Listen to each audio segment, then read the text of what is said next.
Fala galera, até hoje eu só fiz vídeos que tinham o objetivo de alcançar um pessoal que já tinha uma boa noção de conceitos de engenharia.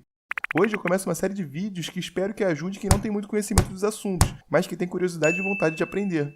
Nessa série eu vou tentar deixar as coisas o mais práticas possíveis para mostrar como o conhecimento é aplicado e por que é importante estudar tal assunto. Então vamos lá. O conceito que nós vamos aprender hoje é o conceito de força. Como eu disse, eu vou tentar mostrar aqui o máximo possível de situações práticas em que precisamos usar esse conceito. E já dou um spoiler e digo que isso é rotina tanto da engenharia civil quanto da mecânica. E se você quiser vir para essas áreas, vai ver isso todo dia. Isso porque tanto as máquinas quanto as construções civis estão sempre sujeitas a forças, e essas estruturas não podem falhar durante a operação.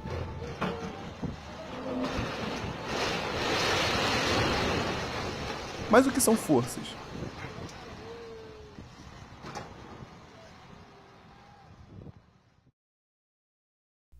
Se quisermos acelerar um carro, precisamos aplicar uma força em um pedal, certo?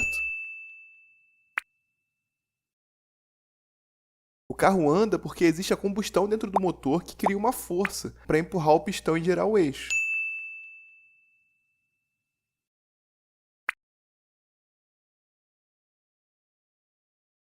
A bicicleta também só se move se alguém aplicar uma força em seu pedal.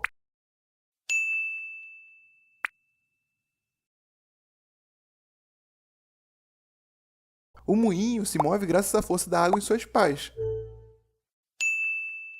Se pararmos para pensar, um prédio está sempre sujeito a forças, como o vento e ao peso das pessoas e objetos que ficam dentro dele.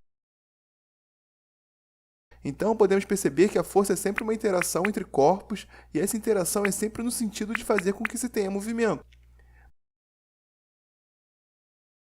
Mas nem sempre esse movimento é desejado, como no exemplo do prédio, que precisa ser projetado de forma que, mesmo com todas as forças atuando dentro dele, ele não caia. A mesma coisa para o pedal. Ele precisa ser feito de forma que não se quebre com a força aplicada pelo motorista. Então a força está diretamente ligada às tensões, que será assunto ainda de muitos outros vídeos. E essas tensões estão associadas à resistência dos materiais, ou seja, ao estudo de que se o material irá falhar ou não.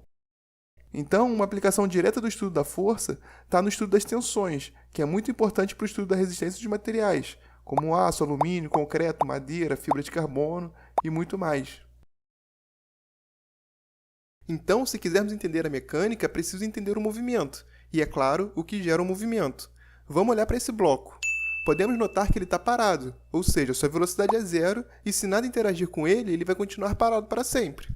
A única maneira desse bloco começar a andar é caso a sua velocidade saia de zero, ou seja, caso alguma coisa acelere esse bloco.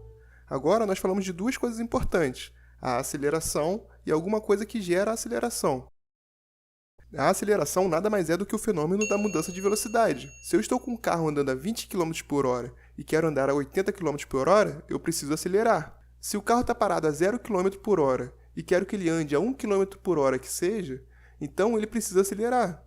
Só que nós sabemos que nada irá acelerar esse bloco, a não ser que algo cause essa aceleração. Esse algo que causa a aceleração é o que chamamos de força.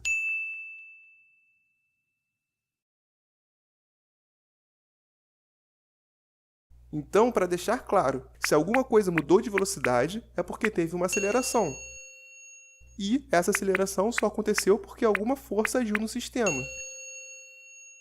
Então, podemos falar que a mudança de movimento é devido a uma aceleração, que é causada por uma força.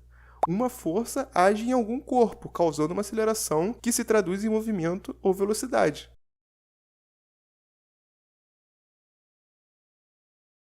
Vamos imaginar agora o contrário do que tínhamos visto antes.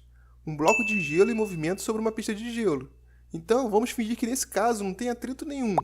O atrito é uma força que sempre tenta parar o movimento, mas vamos fingir nesse caso que não existe atrito. Se o bloco de gelo está andando a 30 km por hora e eu quero que ele ande a 20 km por hora, então eu vou precisar causar uma força nele para que ele desacelere. Se eu não causar nenhuma força, ele vai continuar andando a 30 km por hora eternamente.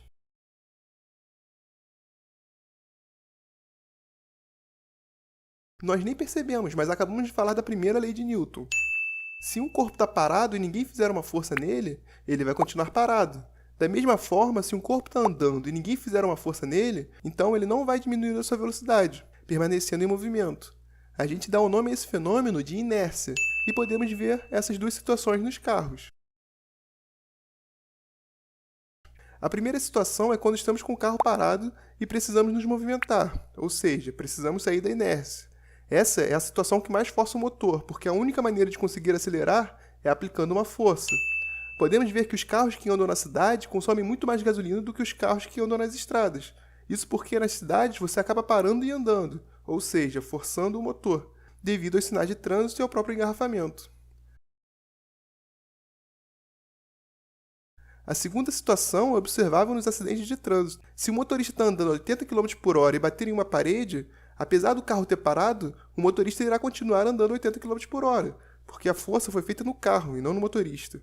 A única coisa que irá frear o motorista é quando ele se esborrachar a 80 km por hora no painel do veículo, e é por isso que os cintos de segurança são tão importantes.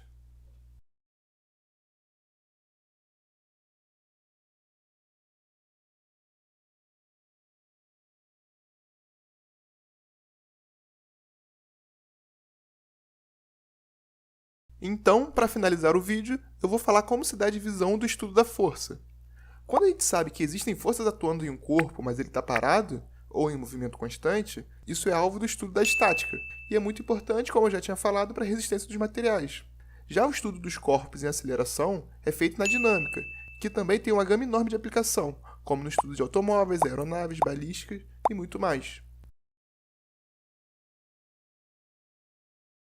Então é isso, pessoal. Espero que vocês tenham gostado e aprendido alguma coisa. Não se esqueçam de curtir e compartilhar o vídeo. E valeu!